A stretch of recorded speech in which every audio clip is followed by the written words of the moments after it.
Welcome to FotoTofu, a channel about everything photography. My name is Duck Nguyen, and I'm a portrait photographer in the DC, Northern Virginia area. Today, I wanted to talk a little bit about some of the issues that are being reported about the new Sony G Master 85mm 1.8 lens. I also want to talk about the ongoing debate about the advantages of the Sony mirrorless cameras over DSLRs as it relates to size. First off, let me talk about the 85mm G Master lens. I just got it. I'm one of the lucky people who got this early. It's a great lens, great build. So far, image quality, I can't complain. It's better than any lens that I previously owned, both on the Sony system as well as on the Canon system, where most of my lenses were L lenses. First, let me address the noise issue that's been reported on the internet. I can say that the noise issue, quote-unquote issue, is not an issue for me for my style of shooting. First of all, you can hear the focus motor. It's not that loud. For still shooters, this is not an issue.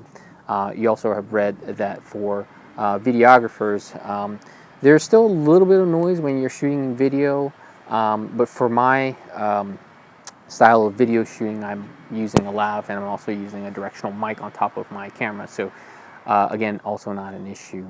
One of the things that I can share with you that I've done to help with the noise issue is when I upgraded the firmware to the 3.1, initially I noticed the lens working really hard to focus, and what I realized that had happened is when I updated the firmware, it appears that the firmware had changed my pre-AF setting, which was set to off, and so what would happen is the lens would hunt and make lots of extra noise. So if you turn off the pre-autofocus setting off, that'll help out a lot, and you'll find that the focus is fairly quick in good lighting situations.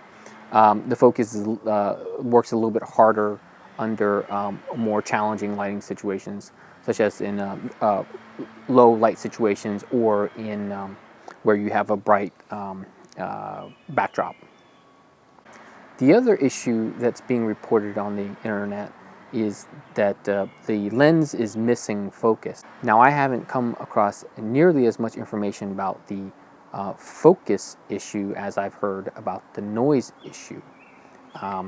So just sharing with you my experience, I haven't had the focus issue where the lens is just outright missing focus.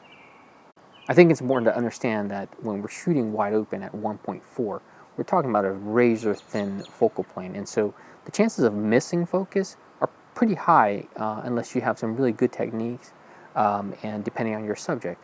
I shoot a lot of young kids in family portraits, and so focus is a little bit more challenging in those situations. One piece of advice that I can provide is that when you're shooting wide open, using live view, you're gonna get a little bit more camera shake than shooting in the traditional way of putting it up against your eye. You're going to be able to stabilize, and when I initially started shooting with the 1.4 aperture, shooting my kids, it was a challenge, and I would miss focus, but as soon as I brought my camera up to my eye, my focus was dead on. And I'm going to share some photos, some test photos that I took of my kids at the end of this video, just so you can see and judge for yourself. Overall, the 85mm lens is just fantastic. The build quality is great. It is big, but it's to be expected considering the large aperture and just the pro quality of the lens. Which brings me to my final point today, and I want to offer some perspective on the ongoing debate about when introducing these pro quality lenses, does Sony still have an advantage when it comes to size as compared to its competitors in the DSLR arena? And while I understand the debates on both sides, I'm of the mindset that, yes, the advantage is still there with the Sony Full Frame mirrorless cameras. As you can see here, this is not going to be that much smaller than a DSLR setup. However, when you look at the form factor of the body, in my style of shooting, I can actually hold this camera and shoot for hours with this lens, and I should be able to get through the day without a problem. I could not do anything like that with my Canon 5D Mark III. I couldn't even hold it for one shot. And for folks like me who are a little bit smaller, for women, that's, shooting one-handed with a 5D Mark III and an 85mm lens is just not an option.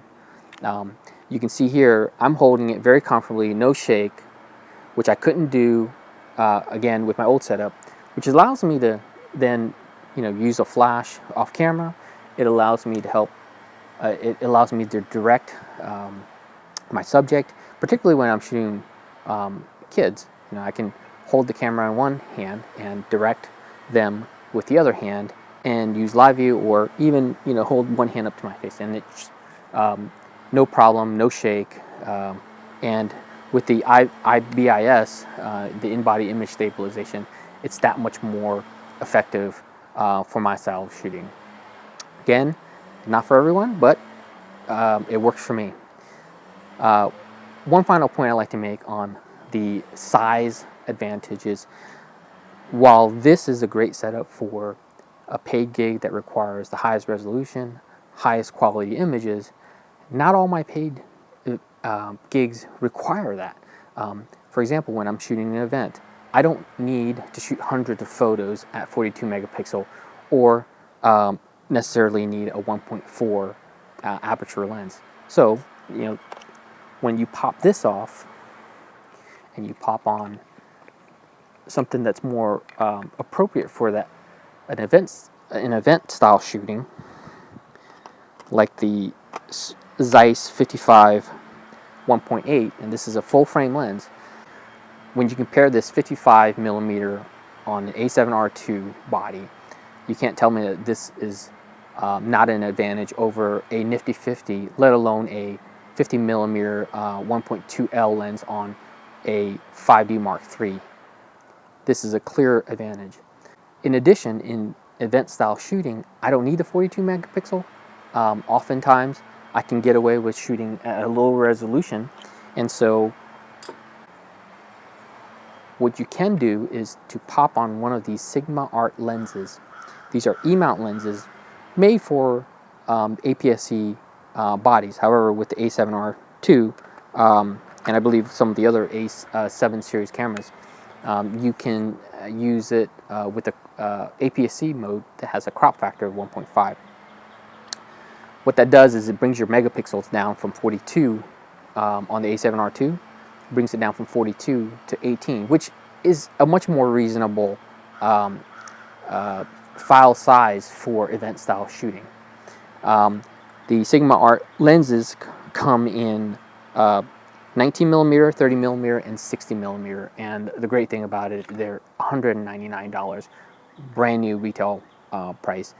They're amazing lenses. The quality is just fantastic, and for event style shooting or just casual shooting, if I'm doing some street photography, walking around town with the family, I could still pop one of these small lenses on, and you can see it's very small, very light, and a huge advantage over what I used to carry around was my 5D Mark III, and it would be either hanging from here and just knocking my kids around with it, or I would be wearing it with a spider holster on my hip, and I could feel the pain in my hips by the end of the day. I just wanted to share with you my perspective. The debate, I'm sure, will continue to go on. Quite honestly, it's a preference thing. I just wanted to share some different ideas so that you can make your own decision about whether or not this is the right setup for you. So I hope you found this useful.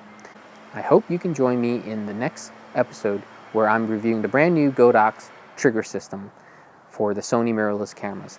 This is going to be really exciting for Sony shooters. because up until this point we haven't had a lot of options when it comes to flashes and high-speed sync and affordable quality options.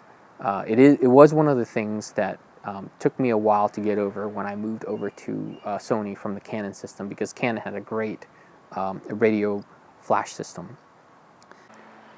With the new Godox X1 trigger system, I'm going to be able to use some of my existing flashes and strobes on the Sony mirrorless camera to provide high-speed sync and hopefully TTL as well.